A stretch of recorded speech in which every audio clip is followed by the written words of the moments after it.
तो चलिए चलते हैं। आज हम एनसीईआरटी सार संग्रह महेश कुमार बर्णवाल की बुक से पढ़ते हैं भारतीय संविधान की कुछ विशेषताएं के बारे में। कुछ ये सब इम्पोर्टेंट तथ्य हैं जो हम लोग पढ़ते हैं। संविधान में हमारे राष्ट्र का उल्लेख किन नामों से किया जाता है? India, that is Bharat. India अर्थात भारत के नाम से है। भारतीय संविधान में किस प्रकार की शासन प्रणाली की व्यवस्था की गई? संसदात्मक शासन प्रणाली की। संसदात्मक शासन प्रणाली में विधायिका का कार्यपालिका पर नियंत्रण होता है।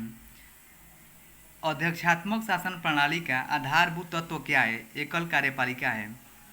भारत की संसदीय शासन प्रणाली एवं ब्रिटेन की संसदीय शासन प्रणाली के मध्य अंतर मुख्य बिंदु कौन सा है? न्यायिक समीक्षा है। भारत का संविधान परिसंघीय है। यह किसने निर्धारित है? यह किससे निर्धारित होता है? केंद्र और राज्यों के मध्य शक्तियों के वितरण से। भारतीय संविधान के मूल कौन सा है? स्वतंत्रता, समानता, भ्रातृत्व, संप्रभुता, समाजवादी, पंथनिरपेक्ष, लोकतांत्रिक है। ये मूल है, भारतीय संविधान का मूल्य है। स्वतंत्रता है, भ्रातृत्व, संप्रभुता, समाजवादी, पंथनिरपेक्ष, लोकतांत्रिक।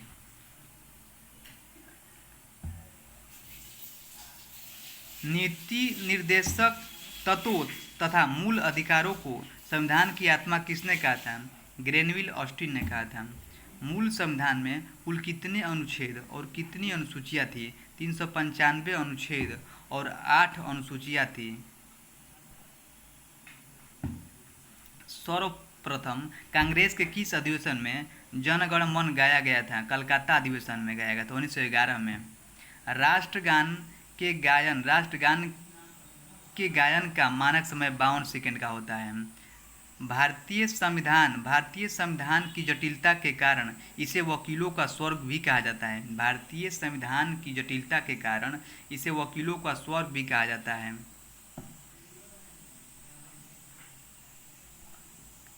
भारतीय संविधान अधिक कठोर तथा अधिक लचीले के मध्य एक अच्छा संतुलन स्थापित करता है। यह कथन केसी ह्यूयर ने कहा था। भारतीय संविधान अधिक कठोर तथा अधिक लचीले के मध्य एक अच्छा संतुलन स्थापित करता है। यह कथन किसका है? तो केसी ह्यूयर का है। भारतीय संविधान के बृहद होने का क्या कारण है? संघ तथा राज्यों का एकल संविधान है। भारतीय संविधान के बृहद होने का क्या कारण है? तो संघ तथा राज्यों का एकल संविधान है। भारतीय संविधान अंशतः कठोर और अंशतः लचीला है।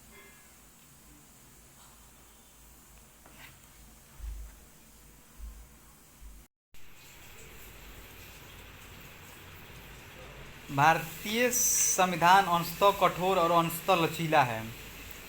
भारत के संविधान के बृहद होने का कारण है संघ तथा राज्यों का एकल संविधान। अपनी राष्ट्रवादी प्रतिक्रिया में भारतीय संविधान के निर्माताओं ने अल्पसंख्यकों को हितों तथा भावनाओं के महत्व को कम करके आंका है। यह कथन किसका है? आइवर जेनिंग्स का। भारत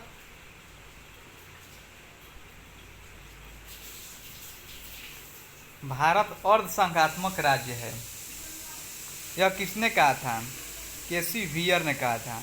भारत अर्धसंघात्मक राज्य है, यह केसी ह्यूयर ने कहा था। भारत में राजनीतिक सत्ता का प्रमुख स्रोत कौन है? जनता है। भारत में राजनीतिक सत्ता का प्रमुख स्रोत कौन है? जनता है।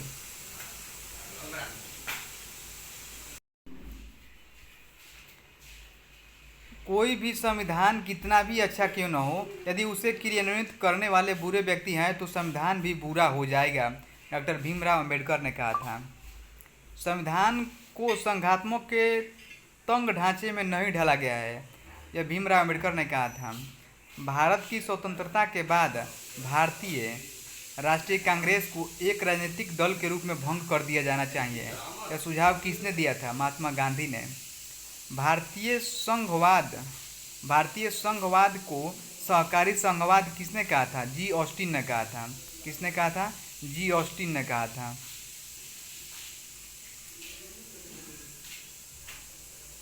अध्यक्षात्मक शासन प्रणाली में कार्यपालिका की समझ शक्ति या किसमें निहित होती है? राष्ट्रपति में। जो अभी ये अमेरिका में यही लागू है, अध्यक्षात्मक शासन प्रणाली लागू है। मौलाना अबुल कलाम आज़ाद ने संविधान सभा में वयस्क मताधिकार को 15 वर्ष के लिए स्थगित करने की बात की थी। भारत का राष्ट्रीय पशु कौन सा है? बाघ है।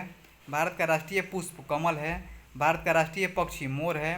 भारत का राष्ट्रीय ध्वज के चक्र में कितनी तिलियां हैं? 24 तिलियां हैं। एस.आर. बोमई बनाम भारत संघवाद 1994 में उच्चतम न्यायालय ने कहा भारतीय संविधान एक परिसंघीय संविधान है। तो आज का सेशन यहीं पर समाप्त होता है। अगला दिन से राष्ट्रपति के इम्पोर्टेंट मुख्य तथ्य को लेकर आएंगे।